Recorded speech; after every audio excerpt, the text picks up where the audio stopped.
Hey everybody, Chris Fafalius here. If you enjoy One Hit Thunder, which I'm assuming you do considering you're listening to it right now, I want to tell you about another great music podcast on the Evergreen Podcast Network. It's called Riffs on Riffs. On this season of Riffs on Riffs, hosts Toby Braswell and Joe Watson are breaking down one iconic pop song each week. Everything from Taylor Swift's Cruel Summer to Journey's Don't Stop Believin' to Naughty by Nature's OPP. Each week, they crack open the song, trace its history, decode those cryptic lyrics, and unearth the hidden gems in its musical DNA. Not only do they dive into the song's history, lyrics, and impact, they also go down some fun and oftentimes hilarious rabbit holes. So yeah, if you're a fan of One Hit Thunder, I think you'll also enjoy Riffs on Riffs. So go hit that subscribe button on Apple Podcasts, Spotify, or wherever you get your pods.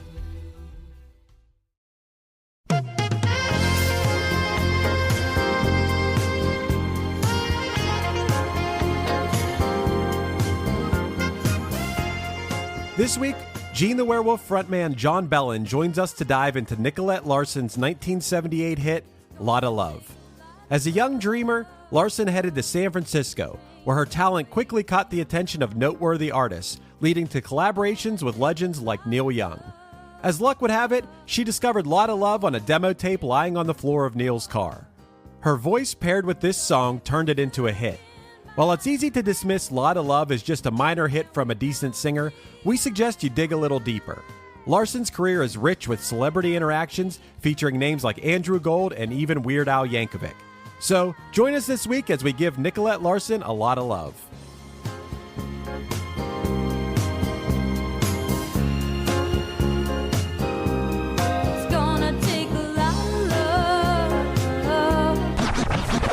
One hit is all you need to make the money guaranteed, and you can live off royalties forever.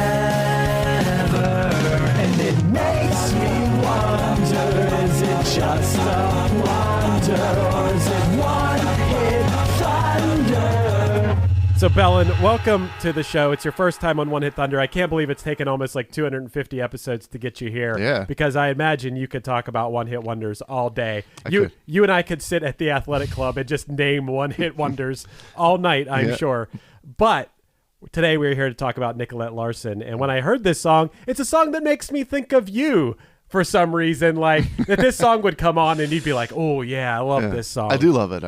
Yeah, it's a good song. I feel like it's very, when you hear it, you could picture the exact time period that it's from. It's got like that taste of like yacht rock, but also has that taste of like disco that was going on like in the late 70s era, and not to mention too, it's just got like I feel like it's got a good, like I love the chord changes, like the particular chord changes, and I don't know what they are, but they just make you feel good. And it's even though it's kind of maybe like an emotional song, it's like, hey, it's going to take a lot of love to make things right, you know, but it kind of makes you feel good too. It doesn't make you sad. It's just like, oh, okay, yeah, and I like this, you know. Yeah. I mean, you could have given me, I say this all the time, you could have given me, I know the song, obviously know the song. You could have given me an infinite amount of guesses as to who sang this. I would have never arrived at Nicolette Larson. I would have never got, maybe eventually those two names would have ended up together, but I would have never got there. But her story is very interesting. There is so many twists and turns in this story. And one thing I wanted to talk about, because we both grew up from the time we were this age when she got started, we were playing in bands, you know, our bands were playing together. But could you imagine, and would things have been different? Now, Belan, for anyone who doesn't know, is an amazing singer and musician. I'm more of like a guy in a band doing the band thing, but you have that talent. Did you ever consider, like when you're younger, like, I'm going to go out to California and see if I could make it? Yeah, I mean, I think that was kind of like, but that was more or less the thing though back then. You know what I mean? Like, you know, pre-internet, it was kind of like, you know, even with the 80s hair metal bands or anything, that's just how you did it. Yeah. Like we were It was like California if you were playing rock, Nashville if you were playing country, and New York if you were doing Broadway. Yeah. Like that was just where you had to go in music. Yeah. I never trusted myself enough to be like, I never thought I would actually do it. Right. But yeah, I always thought to myself, like, you know, it doesn't matter how good I get at music around here. It's you got to move to Hollywood or something. Got to move to Hollywood to make it music. Well, that is actually not Hollywood, but Nicolette Larson, she finished high school, started college, and then she was like, you know what? This isn't what I want to be doing. Went to, at the time, made sense. She went to San Francisco. Yeah. She had very long hair. A lot of times she had these big pigtails, like down to her knees. And she went out there and she started doing her thing. I think maybe one of her first shows was in Vancouver. You know, she was in Northern California. And she found herself work that was tied to music. Yeah. She worked at a record store. She volunteered for the Golden Gate Country Bluegrass Festival. She was keeping herself involved in there. And I think it was through that we meet the first person that helped her out in her career. Oh, yeah. Hoyt Axton. Hoyt Axton, baby. So that's my fun fact, and I'm sure you've probably looked it up. Oh, we know a lot about Hoyt Axton. No, tell us what you know. The thing that I know about Hoyt Axton is not only was he a country folk singer, but he was also had a little bit of a movie role too, namely being Billy's dad on Gremlins. That's right. And did the music for Gremlins. Oh, did he really? Yeah, of course. He did a little bit of the music. I think, just a little bit? I don't think he did like the dun dun dun dun dun dun. I think that that feels like that's a Danny Elfman. That might have been Danny Elfman, yeah. But I was thinking the smokeless ashtray. Yeah. But he also, we were looking at wrote some pretty big songs for other artists, including Joy to the World for Three Dog Night. Right. Yeah. That's crazy. Yeah. He did the original version of it. I never really knew that all of Three Dog Night's hits were just covers. They were just basically a cover. Oh, band. really? I didn't know that either. Yeah. Yeah, they don't have... Celebrates my jam. I love if that you song. were to go through their entire discography, because I did this one night out of boredom, you go through their entire discography, there is not a single song in the history of Three Dog Night penned by any member of the band Three Dog Night. Yeah, it's a wonder that those guys aren't multi-billionaires, because if they came to Pittsburgh one year and I bought my parents tickets to go see them for like a Christmas present or something. Yeah. They started going on a Three Dog Night kick, and just every song that came on was a hit. Every single one. I was like, oh my God. It's because their first big hit was a cover of Try Little Tenderness from Otis Redding. Yep. Then they covered One by Nielsen. Yeah. And then it was, like we said, Joy to the World. Mama Told Me Not to Come, which is like a Randy Newman song. They were just grabbing these songs that kind of made it, but didn't pop. And then they did their own version of it. And I will say that their version of Mama Told Me Not to Come is better than Randy Newman's. Oh, yeah. Mama told me. Yeah. Hey, you know what else Hoyt Axton wrote? The No song for Ringo Starr. I don't know if I know that one. You definitely know that. The no, I won't smoke it. No. Yeah. Okay. Yeah. Tired of waking up on the floor. Hoyt Axton wrote that. Yeah. Hoyt Axton. He's done a lot, including really giving Nicolette Larson her start. So, she's performing backup vocals for a lot of acts at this time. Hoyt Axton, namely, at first I think she was uncredited on his albums, then eventually started getting credited. That led to working with Emmylou Harris on her album Luxury Liner in 1977, and her vocals, actually Nicolette's vocals, were prominently showcased on the song Hello Stranger, which was a popular song for Emmylou Harris at that time. This led, now it's just amazing how it's just like one person meeting another person meeting another person. But I guess what's so surprising to me, I guess if you're that talented, word's gonna spread. But I mean, don't get me wrong, she's got a great voice. Yeah. But I just imagine in California, in the music scene, shouldn't there have been thousands of people with amazing voices? Sure. But I bet that there's also an element of she may have just also been not only is she talented, but she's really easy to work with, and she's punctual, and there's so many other factors than just being talented. Yeah, and it's funny because I was thinking about that too, because I thought exactly the same thing. It's she's really good, but she's not, what sets her apart from other good. And you know what the thing about it is, though, is what we just talked about earlier is, back in the 70s, the thing, she actually went out for it. You know what I mean? She moved. She was hungry enough to chase She's it. the heck with college. She goes, I'm going to go and chase the dream. And she did it. So maybe that's what set her apart. And, maybe she was probably a really nice person too, you know? Yeah. She went all if you go all in on something, it's like there's not a plan B. I'm doing this, and she's doing everything. She's on every She sang backup vocals for so many people. Yeah. Even after this, we'll get to that. But again, eventually. it could be one of those circumstances where, like, if you have a really talented backup singer and they're constantly late in the studio, they're like a douchebag during the recording process, and you have this person who's an equally pretty good singer, but they're like on top of it. They're never late. They are easy to work with. When the next artist is saying, "Oh, I need some backup vocalists," you're going to say, "You got to get Nicolette." Yeah, Like, right. Yeah, your life is going to be easier if you work with Nicolette. We also don't know how. Maybe her voice. I didn't know she's a one-hit wonder to me, kind of. So I wouldn't have been able to recognize her voice. I maybe would have thought in passing, if I heard the background, I'd be like, "Is this like Fleetwood Mac? Is this like whatever?" It's just this female voice that's kind of like not something about it that's like especially recognizable, but maybe she's so like technically proficient. Maybe she's pitch perfect. Maybe, she's working as a studio backup musician. Maybe she's just that good, Well, and let's get to the big break, because I feel like this is really telling, right? She works with this album. She's on this album, which causes her to become friends with Linda Ronstadt. Right.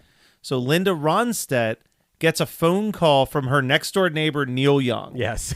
And he says he's working on an album and he needs a female vocalist to accompany him on the song. And she recommends Nicolette Larson. And Neil Young says, "You're the third person today that's told me to talk to this person." Right. It's amazing. So she clearly had a great reputation that, like, everyone was just saying, like, "Oh, you got to work with Nicolette." Yeah. So he meets her and they go down all the songs that he wrote. She said it was about 20 songs, and she just is like singing harmonies with every song. And the way she's describing it is like every single song, Neil Young's just getting more excited. Yeah. Like, he's just like, "All right, let's try this one." Well, yeah. Like, and Neil Young's got a weird voice. Like, do you like Neil Young?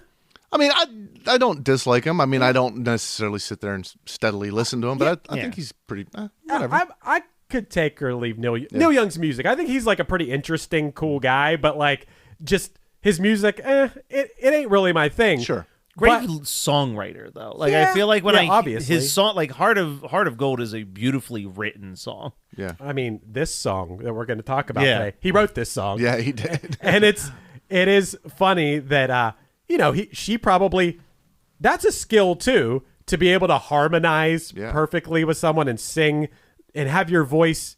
Even if you harmonize perfect, your voice also has to like mesh with that person's. It's almost like,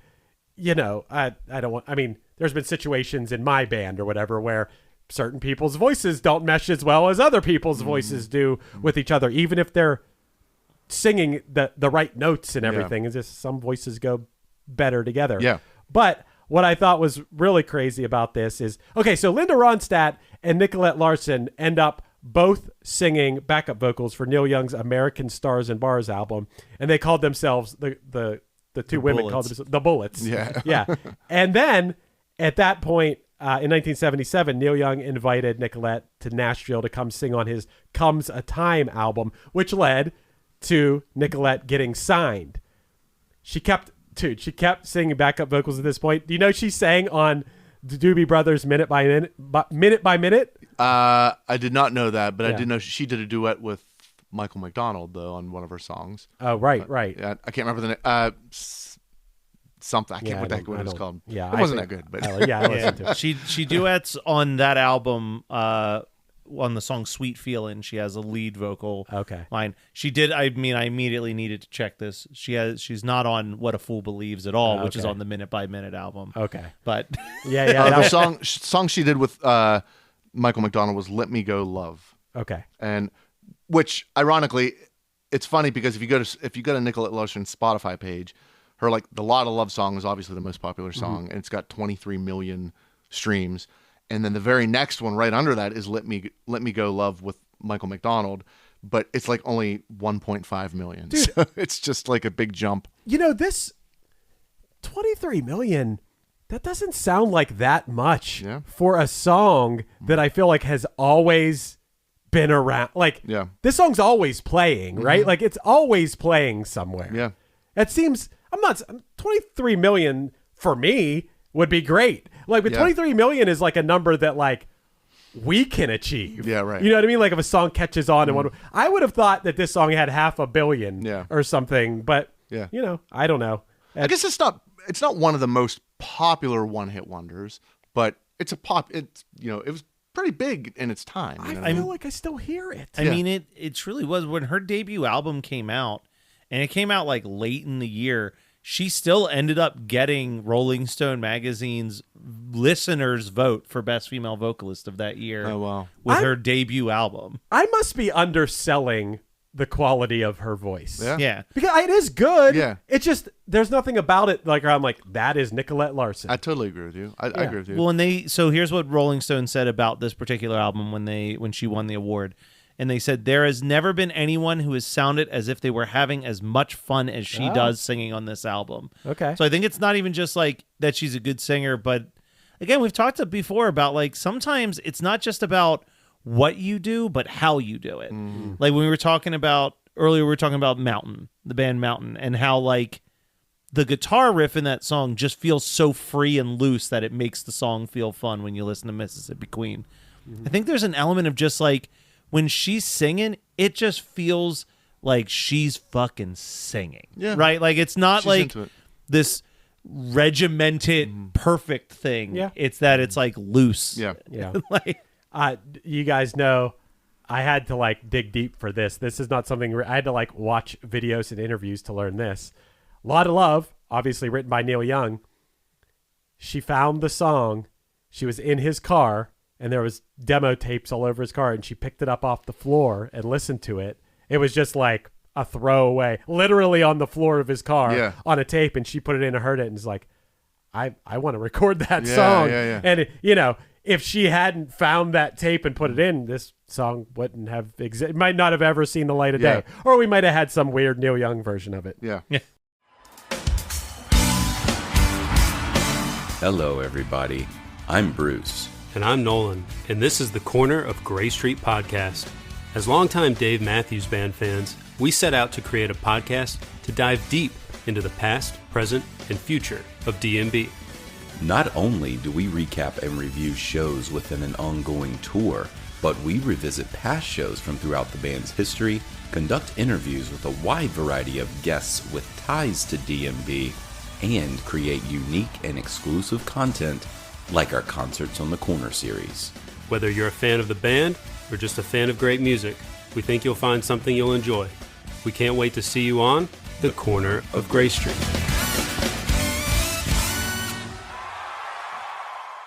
Life is full of adventures. Do you take this man to be your husband? I do. Welcome home. We did it. He has your eyes. He's perfect. Make the most of them all with PenFed checking and savings accounts. Learn more at PenFed.org. Federally insured by NCUA. To receive any advertised product, you must become a member of PenFed Credit Union. PenFed's got great rates for everyone. Put down that smartphone and listen to me. I'm Matthew Milligan, professional musician and lifelong Weird Al fan. Each week, I'm joined by professional podcaster and close personal friend Matt Kelly to take a dive off the deep end into the vast career of pop culture icon Weird Al Yankovic on our show, Weird Algorithm. Along with some very special guests from the worlds of music and comedy, we tackle every song, every television appearance, and every bit of sketch comedy Al has produced in chronological order, covering the good old days of My Bologna and Eat It, the fun zone of Tacky and White and Nerdy, and everything in between.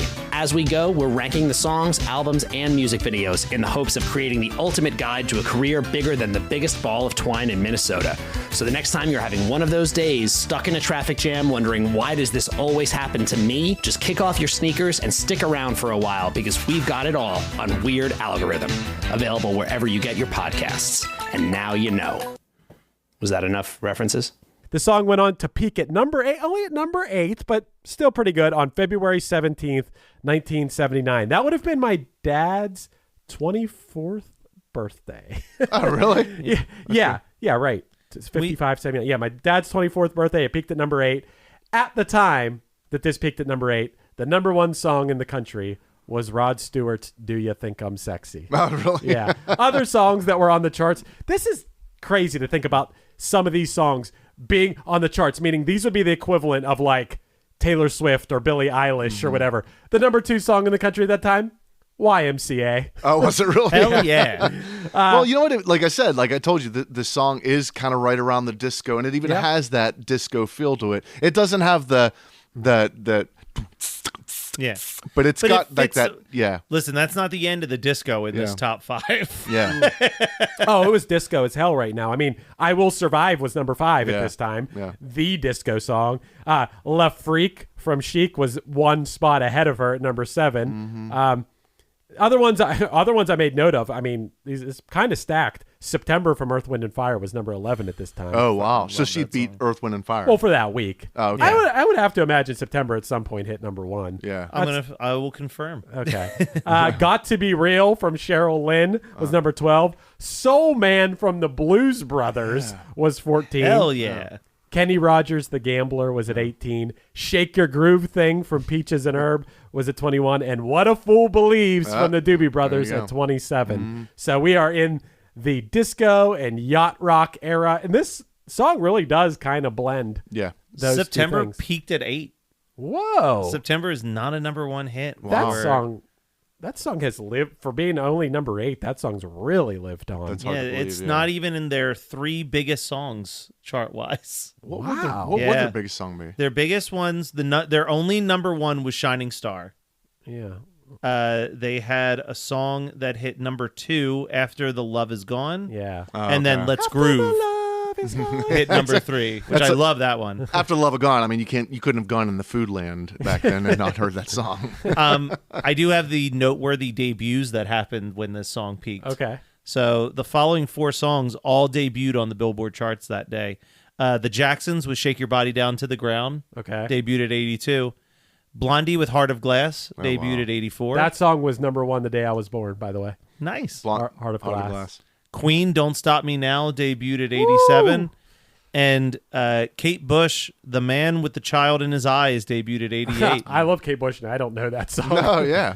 I mean, that's early Kate Bush. That also theoretically was probably about as high as that song went on the charts. Yeah. I'm willing to guess. Yeah. It's weird. When we look at a lot of charts for this show, and always the top 40, maybe even 50 are usually like whatever. When you get down to 80s and 100s, I'm like, what are these songs? Yeah, right. Yeah. It'll be a lot of like songs you never heard of by a big artist or weird rap songs you've never heard of. And yeah. I was damn close. I just checked. That song made it all the way to 85 on the Hot 100. It moved up 3 spots. Yeah. It's funny, not to get off subject, but Kate Bush, I'm not joking with you. I mean, obviously, have been listening to music since a very early age. I do not remember Kate Bush when I was younger. Well, that's because... And I was totally around back then. To be fair, that would be because until Stranger Things was the only... When Stranger Things got Running Up That Hill big, it was the first time she had a song hit the top 20 in U.S. history. Yeah. And the only song that even was a top 40 was Running Up That Hill in 1985. Okay. So yeah, she was always like a cult classic artist. The- She was like the indie music crazy. fandom thing. That Wuthering Heights song, which might have still been the late 70s or very early 80s. It's a very weird song. I think that was kind of a big song for her. I only knew who she was. Are you super familiar with the Peter Gabriel So album? No. That's the big one. That's the one with Sledgehammer. Sledgehammer. I mean, I know those Rise songs. and- Yeah. But there's a song on there called Don't Give Up. Okay. And it's featuring Kate Bush. Never liked that song. Yeah. It's like a real slow, like, Yeah. it's just like, and that made me not interested in digging into Kate Bush. Yeah, I knew yeah. she was because of that song. And then it was like, this was a couple years pre the Stranger Things boom with Pac. Uh-huh. They were talking about like, because they know I love Bjork. They're like, you're not into Kate Bush? And I'm like, not really. Yeah. And then they insisted, you got to listen to this Hounds of Love album. That's the album they're running on. And I loved it. Really? I was like, oh my God, I love this. I love this. Yeah. And then I couldn't believe, it was so weird to me that friends in recent years kind of introduced me to her. And then it blew up because of some show on Netflix. I couldn't believe that. I would have never pictured in a million years that like kind of obscure 80s indie-ish type song would have blown up like that, which makes you even like we keep going back to, in other words, with Nicolette Larson, why her, maybe if this song was on that Stranger thing, sure. Stranger Things scene, it would have been, But what's different about her is I'm not so sure about the rest of Nicolette Larson's catalog because she followed this song up with a song called Roomba Girl. Did you happen to listen to Roomba Girl? I don't think I did. No. You know what? I'm just going to hold this up to the microphone so you could hear this freaking song. This was what she followed it up with. I don't know about this choice, man. Also, hold on a second. I have a fact about Lotta Love real fast. Okay, go ahead. So they held off releasing Lot of Love until Halloween of 78. Okay. Because Neil Young did record a version of this song, and it was on his album. Oh. And they wanted to wait to confirm that he wasn't going to release that as a single to promote that particular album. Then when he was about to start the new album cycle, they were like, okay, we got the go-ahead. Put it out. Yeah. Oh, that's pretty cool. So she almost did make it. Yeah, she almost wouldn't have even made this as a hit. Yeah. This is what she followed it up with.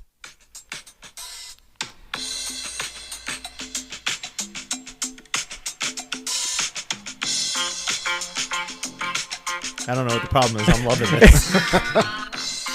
It's pretty funky.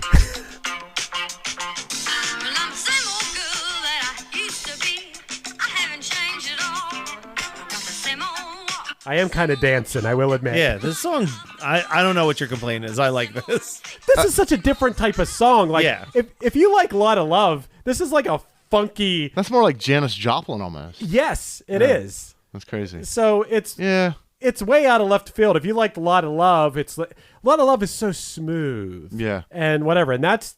I mean, maybe she was trying to show some stylistic range. Yeah. But...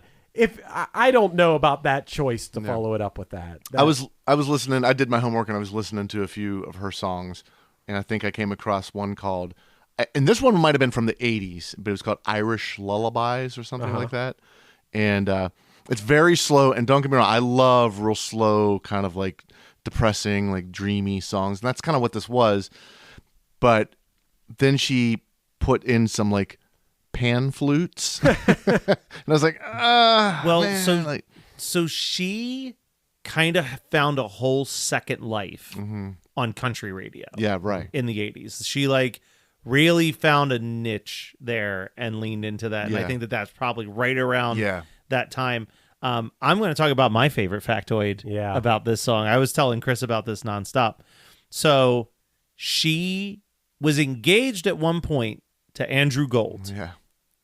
And she recorded this album, and there's a song on that album that's name I'm suddenly blanking on. We listened to it. Yeah, we listened to it. It's not on this album. It's not on the album with Lotta Love. It's the next album. It is. I'll tell you what it's called. It is Still You Linger On. Okay. She that's actually 2 albums later. Yeah, she has a song called Still You Linger On.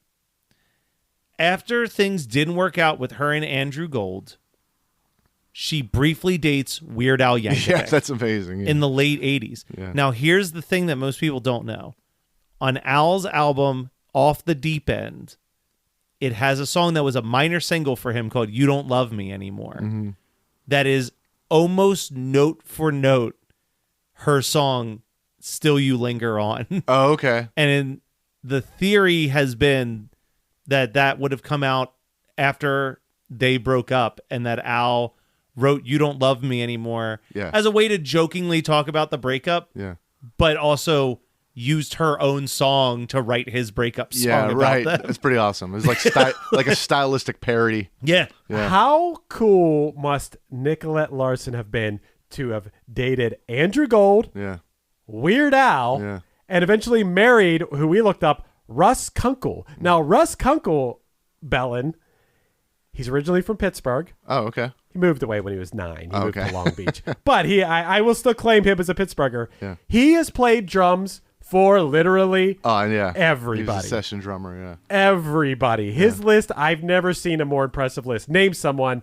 You can't even name someone famous who he hasn't played drums for. Played on Jackson Browne, a bunch of Jackson Browne albums, including his self-titled album, The Pretender, Running on Empty. Played on some Jimmy Buffett albums. Played on Harry Chapin's albums. Played on Tracy Chapman's albums. Yeah. Was like the touring musician. He played with and toured for every Crosby and Nash album. So Crosby, Stills, and Nash came down to just Graham Nash and David Crosby for a while. did everything with them, played with Crosby, Stills, Nash, played with Crosby, Stills, Nash, and Young at a certain point, played on a bunch of Neil Diamond records, played on Bob Dylan's stuff. And yet there's people like us sitting here like, she married a guy named Russ Kunkel. Yeah. Yeah, some schmo. Oh, I remember the big one. Drummed on the Tapestry album. Oh, yeah. Right. Oh, okay. You love that album? Carole King? Yeah. Yeah, that's pretty good. So Far Away is one of my favorite songs. Oh, Yeah. I love that song. That's the one. Drummed on that and drummed on Blue by Joni Mitchell, another like incredibly iconic album. Yeah. And maybe this is how he met her because he drummed on seemingly every Linda Ronstadt album. Oh, okay. Oh, yeah. Okay. Well, another little fun fact, and I don't know how this is going really, really deep, almost kind of like creepily deep. But so Nicolette Larson, before when she was in high school, she went to Kansas City, Missouri high school. And in her yearbook, her name is Nikki Larson. So she's under Nikki Larson. And I like to think that when she married Russ Kunkel, her name would be Nikki Kunkel. You just like that name. Nikki Kunkel. Nikki Kunkel. Okay, this is it's like, can you imagine? Like, I don't think she would have made it if it had been like, now here's a song, "Lotta Love" by Nikki Kunkel. So one last thing with our man Russ that we need to bring up, Chris.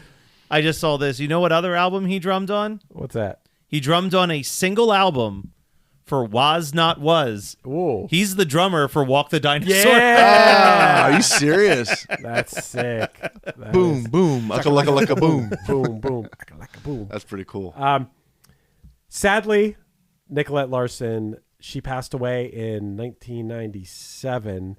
Now, it said she died, she's 45 years old, and her death was from cerebral edema, which I didn't know what cerebral edema was. But I guess it was caused by complications related to her use of acetaminophen, Tylenol. Mm-hmm. I think it's just a seizure. I think it's kind of a fancy word or maybe a type of seizure. Yeah, it said she was taking Tylenol to relieve pain from an illness. That led to liver failure. That led to a buildup of toxins in her body, which caused the cerebral edema. It caused fatal swelling of the brain, leading to her untimely death at the age of 45.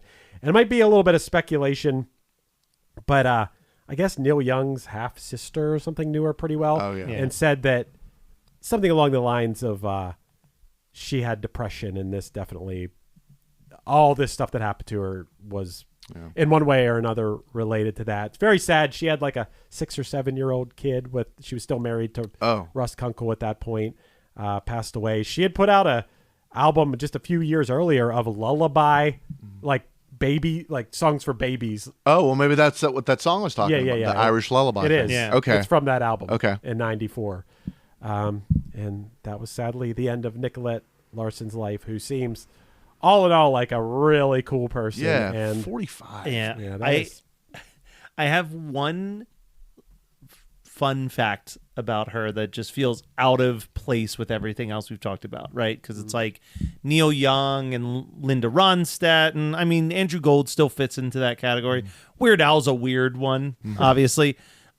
She also provided backing vocals and sang the harmony vocal for the song "Could This Be Magic" for Van Halen's Women and Children First album. Oh, really? As a way to thank Eddie Van Halen for playing guitar on her debut album, even though David Lee Roth had asked him not to do that. Oh, you know what? I think I did see that. That's crazy. Yeah. So I just say I love that she also had a friendship with Eddie Van Halen somehow.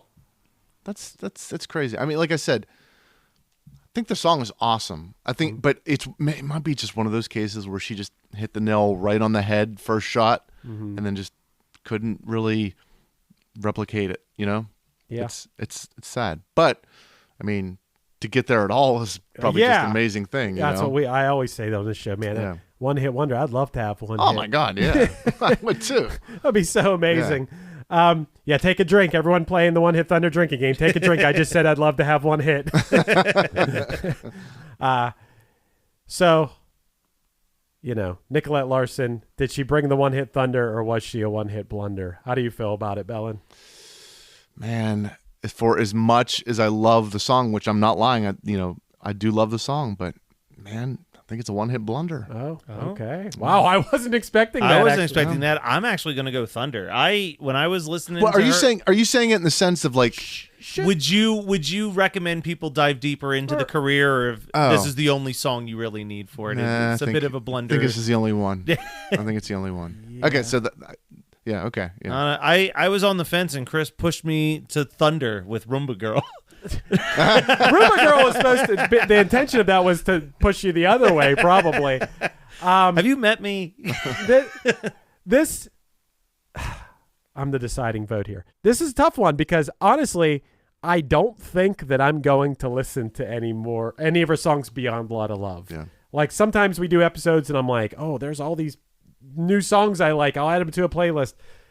I don't know. I didn't really hear anything. The closest song that I did hear to liking was the song that Weird Al did the parody of. I actually really like that song a lot. Yeah. The Still It Lingers On. I mean, she obviously is super cool, did a lot of great work, had an awesome career, and I do like this song. Either way, it's not going to be certified. It's not going to be certified no matter where you go. I'm going to give her Thunder. I like it. All right. Yeah. I mean, rest in peace to Nicolette Larson. Yeah. Who am I not to give her Thunder?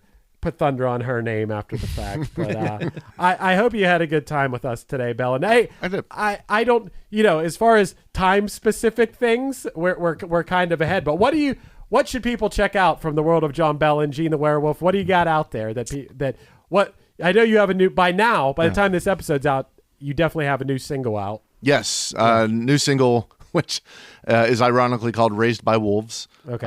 It comes out June 18th, which, like you said, by the time you hear this, it's probably out by now. Oh, it definitely is. And also, this might even be news to you too, but depending on when this is released, we're actually putting together we're putting out a vinyl album, okay, which is going to be called The Best of Gene the Werewolf, which when you say the best of, you don't necessarily mean, well, we've had all these number one hits, but like the songs that our selections that we think we would play for somebody if they've never heard our band. Nice. And it's coming out on vinyl in support of our show at the South Park Amphitheater on August 23rd. Very awesome. Nice. So yeah, pretty excited. Nice.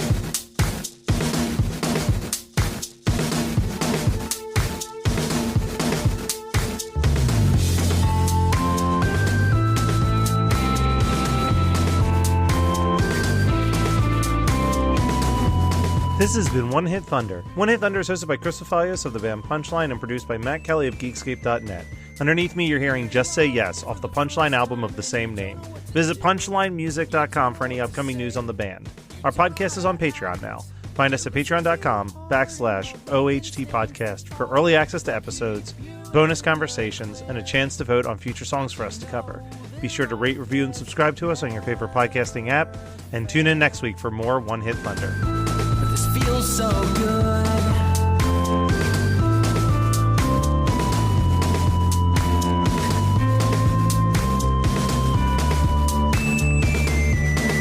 So then you pour out yourself into an empty cup, but little did you know it never wanted filled up. You're feeling a void, and they're flying from your questions like, do you feel? You're listening to the Geekscape Network. Hey, what's up? My name's Lurk, and I'm the host of Lambgoat's Van Flip podcast. Every week, I have in-depth conversations with bands from all over the scene, big and small. We also like to keep our finger on the pulse and showcase up-and-coming bands on the show as well. So come check out Lambgoat's Van Flip podcast. Hello, Tom May here, host of Future Friday. I've spent the last 15 years on the road with my band, The Menzingers, where I've met all kinds of wild and fascinating people. So I started a podcast. On Future Friday, I talk to fellow musicians about the moments that made them, their passions outside of music, and the curiosities that tie us all together.